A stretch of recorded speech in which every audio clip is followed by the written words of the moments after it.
है समय नदी की धार की जिसमें सब बह जाया करते हैं।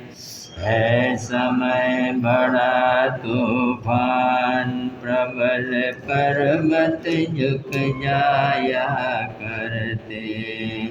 अक्सर दुनिया के लोग समय में चक्कर खाया करते हैं, लेकिन कुछ ऐसे होते जो इतिहास बनाया करते हैं, इतिहास बनाया करते हैं।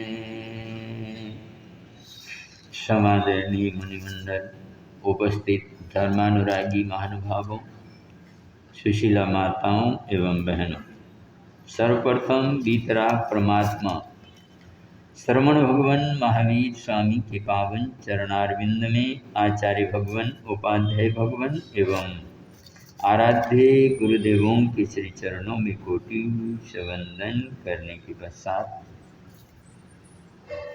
संयम के महत्व के बारे में कल आप लोगों के समक्ष कुछ बातें रखी गई थी। संयम जीवन है, संयम वो खुशबू है, वो सुरभि है, और जो कि बाहर जो सेंट वगैरह खुशबू वगैरह लगाया जाता है, वो खुशबू वो सेंट चंद घंटों के बाद उसकी जो खुशबू है वो समाप्त हो जाएगी, उड़ जाएगी, उसका अस्तित्व नहीं रहेगा। लेकिन और संयमशील चरित्रवान आत्मा की खुशबू सदियों सदियों नहीं, हजारों वर्ष व्यतीत होने के बाद भी इंसान के दिल और दिमाग में, मन और मस्तिष्क में उनके प्रति आदर, उनके प्रति सम्मान और उनके प्रति निष्ठा के भाव ये क्या हो जाते हैं, जागृत हो जाते हैं। जहाँ पर संयमी आत्मा है और यह पूरी तरह से संयम में तहारूप श्रमण और यह आचरण से भी और व्यवहार से और जीवन संयममय हो, उनके आगे तो देवराज इंद्र भी नतमस्तक हो जाते हैं, उनके आगे और उनके सामने झुक जाते हैं। आप लोगों ने बहुत बार सुना है, बहुत बार पढ़ा है, दशार्णभद्र नाम की राजा, उनके मन के अंदर भाव आ गए, मैं भगवान महावीर स्वामी के पास ऐसे जाऊं, ऐसे ताम झाम के साथ और ऐसा जुलूस लेकर के और भगवान के पास जाऊं। आज तक ऐसा कोई जुलूस लेकर के कोई दूसरा राजा या कोई श्रेष्ठी या ऐसा श्रीमंत अपने धन वैभव ऐश्वर्य का प्रदर्शन करने का भाव भगवान के चरणों में जाते हुए भी ऐसे भाव दशार्णभद्र राजा के मन में पैदा हुए। उसी ढंग से हाथी, घोड़े, लावा, लश्कर और उसके साथ में भगवान के दर्शन पाने भगवान के चरणों में बढ़ रहा था। लेकिन देवराज इंद्र की दृष्टि अवधि ज्ञान के द्वारा उन्होंने देख लिया, अच्छा परमात्मा के चरणों में जाते हुए भी अहंकार का प्रदर्शन अभी बताता हूँ, और ये कहाँ देवराज इंद्र और कहाँ मर्त्यलोक का राजा, उन्होंने ऐरावत हाथी जैसी ऐसी जो है ऐसा जुलूस वहाँ पर तैयार कर लिया, ऐसा जुलूस माने जैसे विश्व सुंदरी के आगे नाक कान कटी हुई बंदरी जैसे और यह बेकुरूप लगती है, वैसे ही इंद्र के उस जुलूस के आगे दशार्णभद्र का जुलूस ऐसा फीका लगा, ऐसा फीका लगा। और ये भगवान के चरणों में पहुंचने के बाद भावों के अंदर परिवर्तन आ गया, विचारों में परिवर्तन आ गया, और यह भगवान के चरणों में दीक्षित हो गए। दशार्णभद्र राजा भगवान के चरणों में भागवती दीक्षा अंगीकार कर करके और ये संयमी हो गए, 5 महाव्रतधारी हो गए, उस समय शास्त्र बतला रहा है देवराज इंद्र नतमस्तक हो जाते हैं। यहाँ पर मेरी शक्ति कुछ नहीं काम करती है, आप विजयी हो गए, आपके चरणों में मैं नतमस्तक हूँ। यानी कि धन से, वैभव से, ऐशो आराम से, बाहर के साधनों से कोई और ये इंद्र को हराने में समर्थ हो नहीं सकता है। लेकिन संयम के मार्ग पर अपने इंद्रियों के निग्रह कर करके और महाव्रत अंगीकार कर करके जब आगे बढ़े तो उसके आगे इंद्र विजय क्या हो जाते हैं, नतमस्तक हो जाते हैं। आप और हमारे पास 5 इंद्रिय देह प्राप्त हुए हैं अनंत अनंत पुण्यवानी के माध्यम से। इन इंद्रियों से हम आत्म उत्थान का काम भी कर सकते हैं। कल 5 इंद्रियों के राग में जाने वाले आत्मा की दशा क्या होती है उसके बारे में उत्तराध्ययन सूत्र के 32वें अध्याय में भगवान महावीर स्वामी ने जो बतलाया था उसकी यह बात बतलाई गई थी। 5 इंद्रिय हमें मिले हैं, कान मिले हैं। इन कान से परमात्मा की वाणी सुन करके, महापुरुषों की जीवनी और दास्तानें सुन करके या और ये क्षमा की, करुणा की, दया के, शील और सदाचार के भाव को सुन करके और आत्मा में इसी तरह के मैं भी ऐसे ही शील सदाचार वाला बन जाऊं, मेरे जीवन में भी ऐसे ही क्षमा के भाव आ जाए, मेरे जीवन में भी जैसा कि मैंने सुना है उसी के उस महापुरुष के जीवन की तरह मेरे जीवन में भी और संयम के भाव आ जाए। और कान के द्वारा ऐसे भाव लेकर के आत्मा उत्थान की तरफ भी जा सकता है। कान के द्वारा राग और रागिनियाँ और यह दूसरे की निंदा और चुगली की बातें सुन करके और आत्मा में कर्मों का आगमन, आत्मा कर्म से भारी भी इसी तरह से आँखों के माध्यम से जिनेंद्र परमात्मा की वाणी सुन करके विवेक की ज्योति भी जगाई जा सकती है। और ये आँखों के माध्यम से संतों के दर्शन कर करके और ये चिंतन हो सकता है।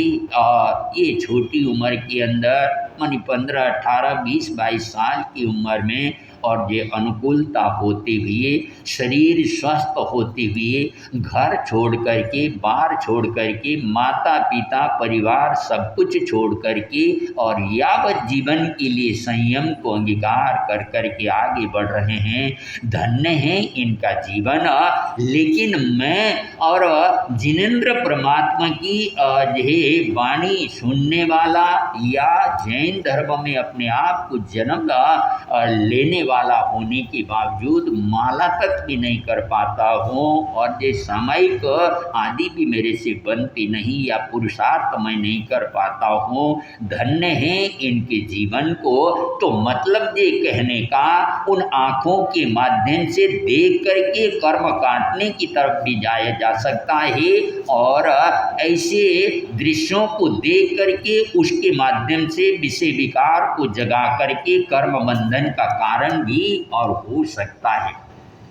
चाबी एक ही होती, चाबी एक ही होती है। उसी चाबी से ताले को बंद भी कर दिया जाता है और उसी चाबी से ताले को खोल दिया भी जाता है। तो इसी तरह से ये 5 इंद्रियों के माध्यम से हम कर्मों का किनारा, क्योंकि पंचेंद्रिय को मोक्ष है और यह चौरेंद्रिय आदि एक इंद्रिय और उन किसी को चौरेंद्रिय आदि जीव तो सब मिथ्यात्व के निबिड़ अंधकार के अंदर पड़े हुए हैं। और पंचेंद्रिय में भी देव जगत में पंचेंद्रिय है, वहाँ से मोक्ष नहीं हो सकता है और नरक के अंदर भी पंचेंद्रिय है, वहाँ से भी संभव नहीं।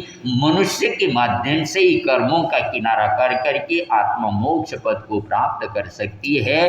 तो जैसे चाबी बंद करने की, ताला बंद करने और खोलने की एक ही चाबी है, इसी तरह से इन्हीं इंद्रियों और इन्हीं चिंतन और मनन के द्वारा आत्मा कर्मों का किनारा भी कर जाए और आत्मा कर्मों से भारी भी हो जाए।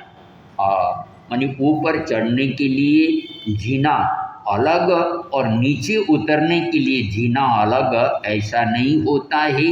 उन्हीं पैड़ियों से, और ये मंजिल दर मंजिल 10 मंजिल 20 मंजिल 50 मंजिल, या अमेरिका में सुनते हैं 100 से भी ऊपर मंजिल, और ये खलीफा टावर और उसके तो पता नहीं कितने मंजिले बोलते हैं। तो ऐसे ऐसे मंजिले मकान बने हुए। ठीक है, आजकल लिफ्ट के माध्यम से, अगर लिफ्ट खराब हो, कोई ऐसा कारण बन जाए विद्युत के और यह कमी या कोई, तो चढ़ने के लिए मंजिल दर मंजिल उन पैड़ियों से ही ऊपर चढ़ा जाता है, और उतरने का प्रसंग अगर ये आ जाए तो उन्हीं उसके माध्यम से ये क्या हो जाता है और नीचे भी उतरा जा सकता है। आप लोगों ने और ये गांधी जी के 3 बंदरों के बारे में सुना ही पढ़ा होगा। कहते हैं जापान में गांधी जी गए थे तो उनको ये क्या किया, वहाँ से भेंट स्वरूप 3 बंदर, एक बंदर मुंह पर हाथ लगा रखा है, एक बंदर आँखों को, दोनों आँखों को बंद किया हुआ, एक बंदर कान को बंद किया हुआ है, और ये उसका अर्थ लिया कि यह और ऐसा दृश्य मत देखो जिसके कारण तुम्हारे भाव, तुम्हारे विचार, तुम्हारे ख्याल और तुम्हारे शुद्ध पवित्र विचारों के अंदर खराबी आए। ऐसा दृश्य मत देखो जिससे निंदा और चुगली या बुराई और ये कर्म के आगमन के कारण होने वाले ऐसे शब्दों को और ये मत सुनो उस कान के माध्यम से। और साथ साथ में और ये तुम्हारे पास में ये वाणी एक दिन आपके सामने बतलाया गया था, 32 पहरेदारों के अंदर जो बंद ये जिह्वा अंट संट अगर यह बोल जाए तो मन यह उसका परिणाम बड़ा खतरनाक हो सकता है। इसीलिए बोलो और ये हितकारी, मितकारी, कल्याणकारी और ये उत्थानकारी बातों को बोलो। आग लगाने वाली और ये असमाधि पैदा करने वाली वाणी को अपने मुंह से ये क्या करो, बोलने वाले न बनो। और ये इस तरह से यानी कि अपने इंद्रियों में संयम रख करके और अपने विचारों का संयम रख करके और अपने जीवन में संयम को जो प्रमुखता देकर के जीवन को आगे बढ़ाओ। घर में रहते, परिवार में रहते हुए, बाल बच्चों के बीच में और काम धंधे के बीच में रहते हुए भी बहुत निर्मल और बहुत शुद्ध स्वच्छ जीवन जिया जा सकता है। घने कर्मों का बंधन अगर ये विवेकवान आत्मा होकर के आगे बढ़ रहे हो तो और ये उनका जीवन ऐसा जटिल या कुटिल नहीं होगा, इतने गाढ़े कर्म का बंधन नहीं होगा जिसको छुटाने के लिए निकाचित रूप में बंधन किए हुए हो और जिसके लिए अनंत अनंत यातना झेलनी पड़े। तो विवेक के साथ अपने जीवन को आगे बढ़ाओ।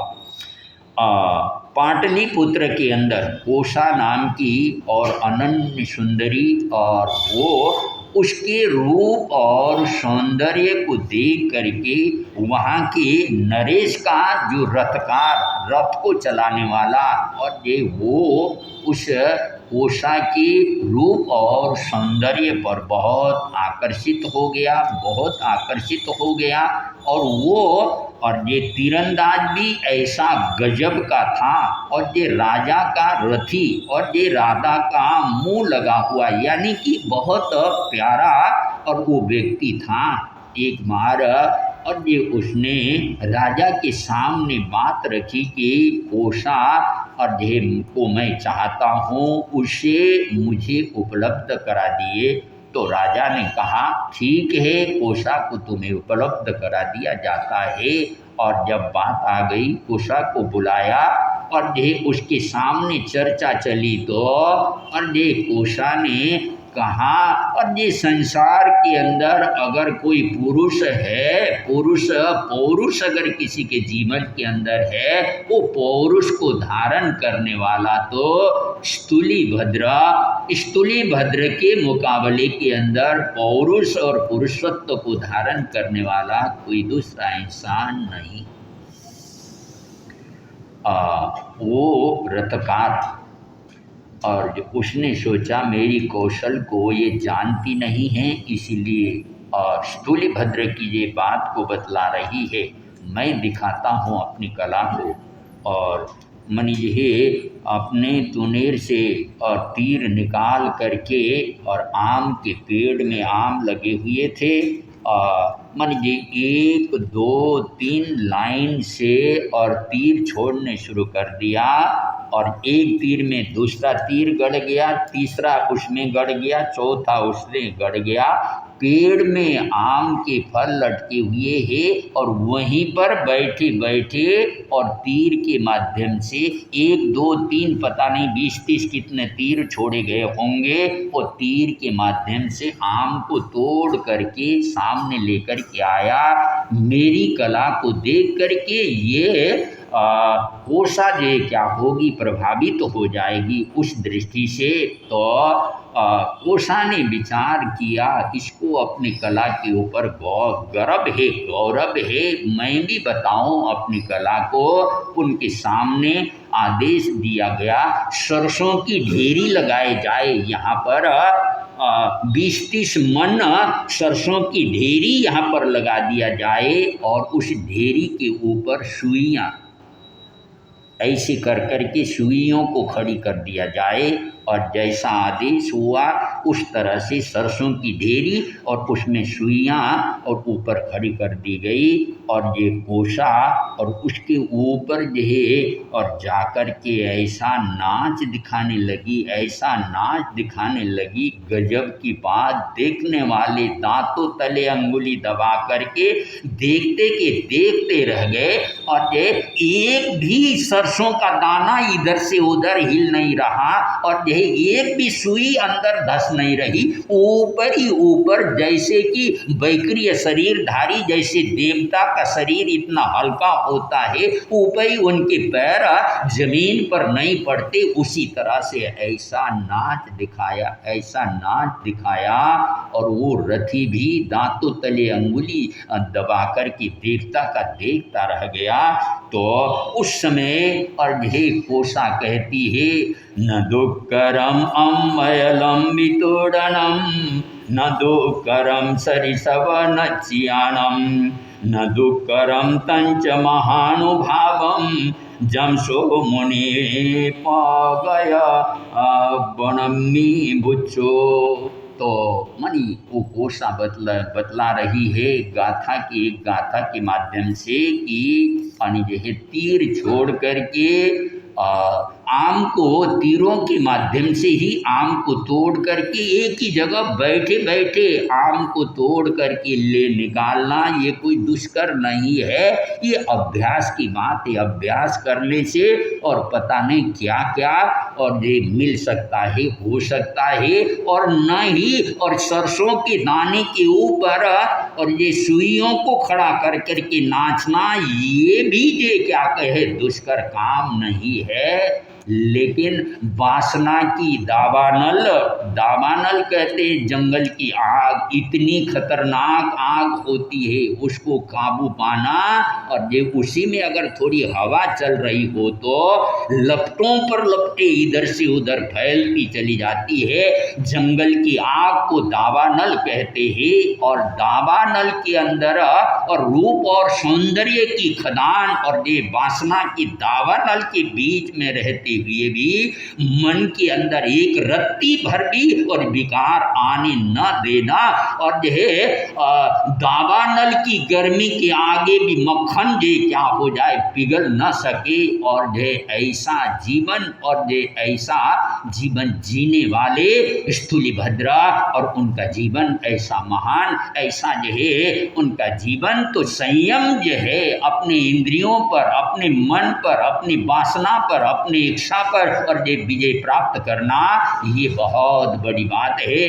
अरे ओ देश भारत फिर वही संतान पैदा कर, अरे ओ देश भारत फिर वही संतान पैदा कर, हुई जो धर्म पर हंस हंस के थी कुर्बान पैदा कर। अरे ओ देश भारत फिर वही संतान पैदा कर। उतारा मांस था तन का कबूतर को बचाने को, उतारा मांस था तन का कबूतर के बचाने को। दयालु मेघरथ जैसा महाबलवान पैदा कर। दयालु मेघरथ जैसा महाबलवान पैदा कर। अरे ओ देश भारत फिर वही संतान पैदा कर। जरूरत राम की है फिर जमाने को बड़ी भारी।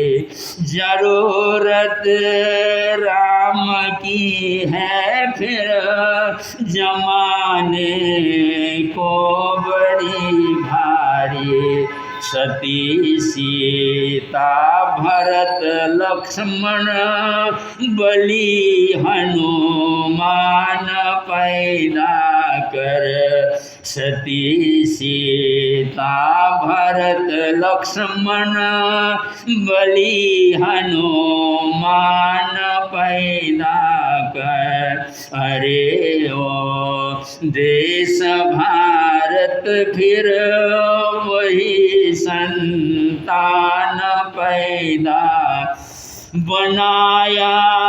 देख लो सोली सिंहासन एक ही पल में बनाया।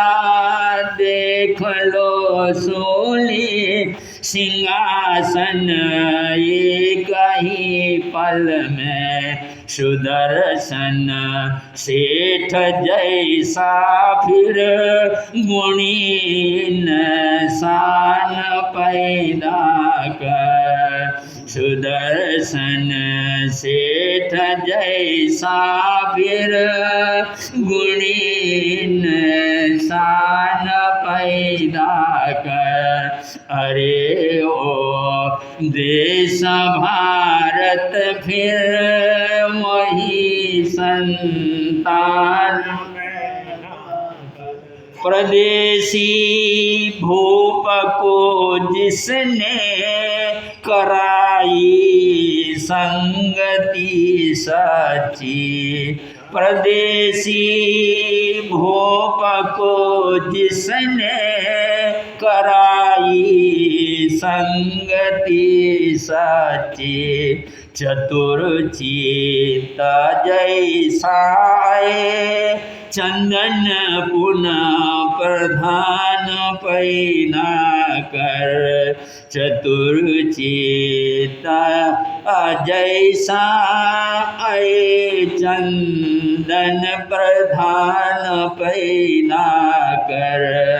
अरे ओ देश भारत फिर वही संतान पैदा कर। हुई जो धर्म पर हंस हंस के थी कुर्बान पैदा कर। ये हमारा भारतवर्ष बाहर की चकाचौंध बाहर की समृद्धि ऐशो आराम या इंद्रियों के चकाचौंध की मन की विशेषता का गुणगान करने वाला नहीं है यहाँ पर। तो और जिसके जीवन के अंदर जिन्होंने दया के लिए, करुणा के लिए, सेवा के लिए, संयम के लिए अपने जीवन की आहुति कुर्बानी लगाई है, और ये उन महान आत्माओं की दास्तानें भगवान राम उनके गए हुए और 20वें तीर्थंकर मुनि सुब्रत स्वामी के ज़माने में भगवान राम हुए हैं। और हमारे जैन दर्शन और जैन काल गणना के अनुसार रामचंद्र जी के हुए 11 लाख वर्ष का लंबा पीरियड व्यतीत हो गया। और ये एक और ये बेटा पोता पड़पोता लड़पोता खड़पोता क्या बोलते हैं, अपने दादा परदादा अपने पूर्वजों को भी ये क्या कर सकता है, उनके नाम भी याद नहीं रख सक पाता है। 11 लाख वर्षों की लंबी पीरियड दूर होने के बावजूद भी हम रामचंद्र के आगे और ये उनके नाम से और ये मस्तक झुकाते हैं, सुबह उठ करके प्रणाम करते, उनके नाम की दुहाई देते हैं, उनके नाम की ये माला फेरते हैं, ओम नमो रामाय, ओम नमो रामाय आदि आदि। आखिर क्या बात थी, क्या विशेषता थी रामचंद्र के अंदर, वो तो आप लोग जानते हैं। उस विषय पर ज़्यादा अभी विस्तार जाने की ज़रूरत नहीं है। उनका बोलता हुआ जीवन, बोलता हुआ आचरण, बोलता हुआ संयम और ये प्राणी मात्र के प्रति उत्थान की, करुणा की, दया की और उनके भाव, उसके कारण इतना आदर, इतना सम्मान, इतना मन ये उनके प्रति समर्पण भाव और ये भारतीय नागरिक ही नहीं और ये सच्चाई को समझने वाले, वास्तविकता पर और ये अपने दिल दिमाग को न्यौछावर करने वाले, विश्व के कोने कोने में रहने वाले और सच्चे सपूत और ये रामचंद्र जी को ये क्या करते हैं, याद करते हैं। तो मतलब उनके जीवन का संयम, उनके जीवन का मर्यादा और ऐसे ही बहुत सारे उदाहरण इस भजन के माध्यम से बतलाया गया कि कैसा कैसा उनका जीवन था और कैसे वो भारत और देश ऐसी संतान जो तुमने पहले पैदा की थी, इसी तरह की संतान आज भी पैदा करो। और ये ऐसी भाव कवि ने अपने कविता के माध्यम से रखा है। अगर कहीं पर भी गलती अगर होती है कुछ और ये मर्यादा से हट कर के काम चलता है, तो वो पूरे के पूरे समाज और पूरे के पूरे और ये देश तक की भी बदनामी का कारण हो सकता है। मन कनाडा का बेन जॉनसन जो कि सोल ओलंपिक के अंदर और वो सबसे तेज धावक के रूप में ये क्या हुआ था, गोल्ड मेडल उसको ये प्राप्त हुआ था। लेकिन बाद में जब खून की चेकिंग किया गया और उसमें नशे के सेवन का दोषी पाए जाने के बाद और ये जहाँ पर सबसे तेज धावक ओलंपिक खेल के अंदर सबसे अधिक पूरे के पूरे विश्व में उसने नाम कमाया था, और वहीं पर और जब ये पता चल गया और ये साबित हो गया, ये सिद्ध हो गया कि उसने नशा कर के नशे के उसमें भागते हुए और ये क्या हुआ था, गोल्ड मेडल को प्राप्त किया था, मेडल भी छीन लिया गया। और ये जो बदनामी, जो थू और उसकी यानी कि एक छोटी सी गलती इंसान को किस तरह से और ये बदनाम कर जाती है। तो और ये कदम कदम पर सावधान, आप लोग रेलगाड़ी के माध्यम से यात्रा करते हैं और रिजर्वेशन कर करके वो भी ऐसी उसमें यात्रा सोते भी आराम के साथ यात्रा करते हैं। रेल और वो 2 पटरियों के ऊपर और इतने 100-125 किलोमीटर की रफ्तार से, हमारे भारत के हिसाब से जापान में तो सुन रहे हैं 400 किलोमीटर की रफ्तार से भी गाड़ियां भागती है। तो जब तक वो रेल की पटरियां सही सलामत रहती है, जब तक वो पटरी के उसमें वो चक्के, रेल के चक्के चलते रहते ही तब तक मंजिल जे क्या ही आसानी से आगे पार करते चले जाएंगे। अगर पटरियां इधर उधर हो गई या और चक्के पटरी में से जे क्या हो गए उतर गए तो और ये भयंकर एक्सीडेंट और पता नहीं कितने की जिंदगी और उसके अंदर इसी तरह से आप और हमारा जीवन, आप गृहस्थ जीवन में है, गृहस्थ जीवन में रहते हुए भी मर्यादा की पटरी में अपने जीवन को चलाना, और हम साधु जीवन में हैं, हमें भी परमात्मा ने जो मार्ग दिया है, जो जिस मार्ग पर चलने के लिए जो निर्देश दिया है उस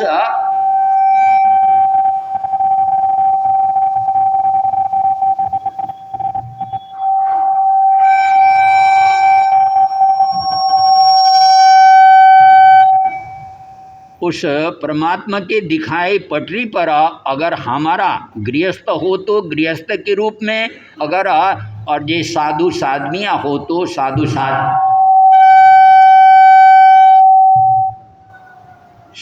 साध्वी के रूप में अगर जो है, और पटरी पर अगर जीवन की गाड़ी चलती रहे तो किसी तरह का एक्सीडेंट नहीं होगा और सुखद रूप से यात्रा, जीवन की यात्रा पार होने वाली बनेगी।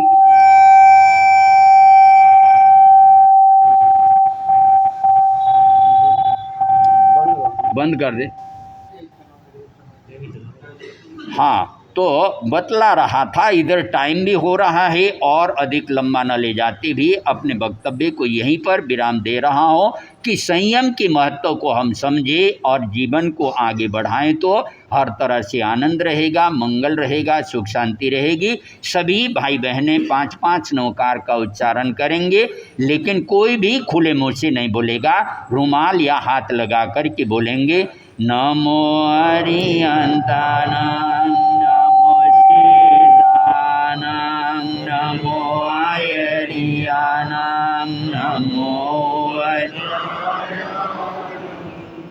नमो लोए सब साउनां, नमो अरिहंतानां, नमो सिद्धानां, यानां, नमो वज्रायानां, नमो लोए सब साउनां, नमो अरिहंतानां, नमो सिद्धानां, नमो वज्रायानां, नमो लोए सब साउनां, नमो अरिहंतानां, नमो लोए सब साउनां, नमो अरिहंतानां, नमो सिद्धानां, नमो आयरियानां, नमो नमो लोए सब साउनां। ऐसो पंच नमोकारो सब पावकनाशनो मंगलानंद आढ़मम भाई मंगलं, मंगलानंद सबरेसिं आढ़मम भाई मंगलं। बोलिए पंच परमेष्टिवान की, शासनपति श्रमण भगवान महावीर स्वामी की। हाँ, कल जो प्रश्न दिया गया था उसके उत्तर में 33 उत्तर सही आए हैं, एक उत्तर गलत, यानी 34 भाई बहनों ने उत्तर दिया था, उसमें से 33 उत्तर सही आए हैं। जैन नगर मेरठ और जे संघ के महामंत्री मनीष जी जैन परिवार सहित आज यहाँ पर, कल के ही यहाँ पर आए हुए हैं, और वो आगे आ जाएं और इनमें से 2 पर्चे निकालें। कल जो प्रश्न दिया गया था उसके उत्तर में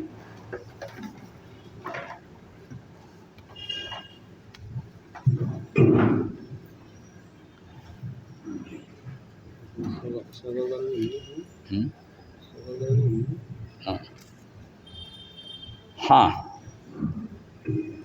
आज का प्रश्न है, किसके शासन काल में किस महापुरुष के शासन काल में जैन संघ दिगंबर और श्वेतांबर के रूप में विभक्त हुआ?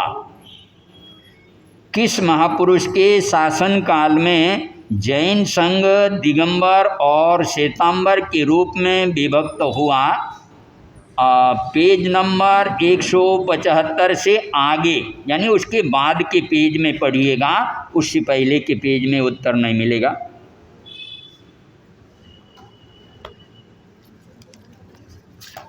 अवंती सुकुमार। आवंती, बहुत सारे भाई बहने कह रहे महाराज उत्तर भी सुना दिया करो। आवंती सुकुमार मन जे आचार्य सुहस्ती की वाणी को पूर्व के वाणी को सुनते हुए माने 32 पत्नियों के साथ ऊपर 7वें मंजिल में रहता हुआ और जे सुबह के समय उनके शास्त्र को चितारने को सुन कर के ये शब्द मैंने कभी सुना है, कहाँ सुना, ऐसा कह के ऊपर से नीचे आकर के सुनता है और उसके बाद वो दीक्षा अंगीकार कर लेता है बाद में, और उसकी 31 पत्नियां भी दीक्षित हो जाती हैं, लेकिन एक पत्नी दीक्षित नहीं हो पाई क्योंकि वो गर्भवती थी। उसके आधार पर ये उत्तर है कल का। रश्मि विपिन कुमार जैन।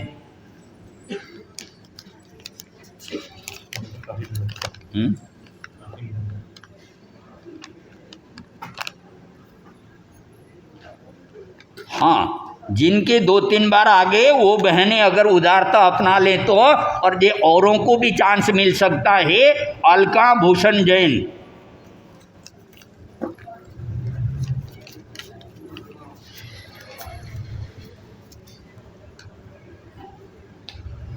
हाँ, आज के एकासने व्यासने का प्रत्याख्यान के एकासने की तपस्या उग्गेश्वरी एकासने व्यासनी का बचकान तिव्यम पियारम अचनम खाइमम चाइमम अनत्थन भगिनम चैचन गायनम मैत्र गायनम सत्समाई गत्य गायनम। भो श्री आज के आइमिल का प्रत्याख्यान। आज का आइमिल, आज के आइमिल में बहनों में माला जैन, श्रीमती गुंजन जैन, धर्मपत्नी पुनीत जैन, जे.आर. ओसवाल, श्रीमती सुनीता जैन, श्रीमती मीनू जैन, धर्मपत्नी श्री दीपक जैन और श्रीमती कनिका जैन, धर्मपत्नी श्री मोहित जैन, जोड़ा दोनों का आइमिल है, और सतीश जैन का। आज का आइमिल बहनों में अभी उपस्थित नहीं, नाम तो 4-5 हैं। आज के आइमिल का बचखान उग्गेश्वरी आइमिलम बचखामी तिमियम पियारम अचनम खाइमम साइमम अनत्थन भगिनम चैचन गायनम मैत्र गायनम सत्समाई गत्य गायनम।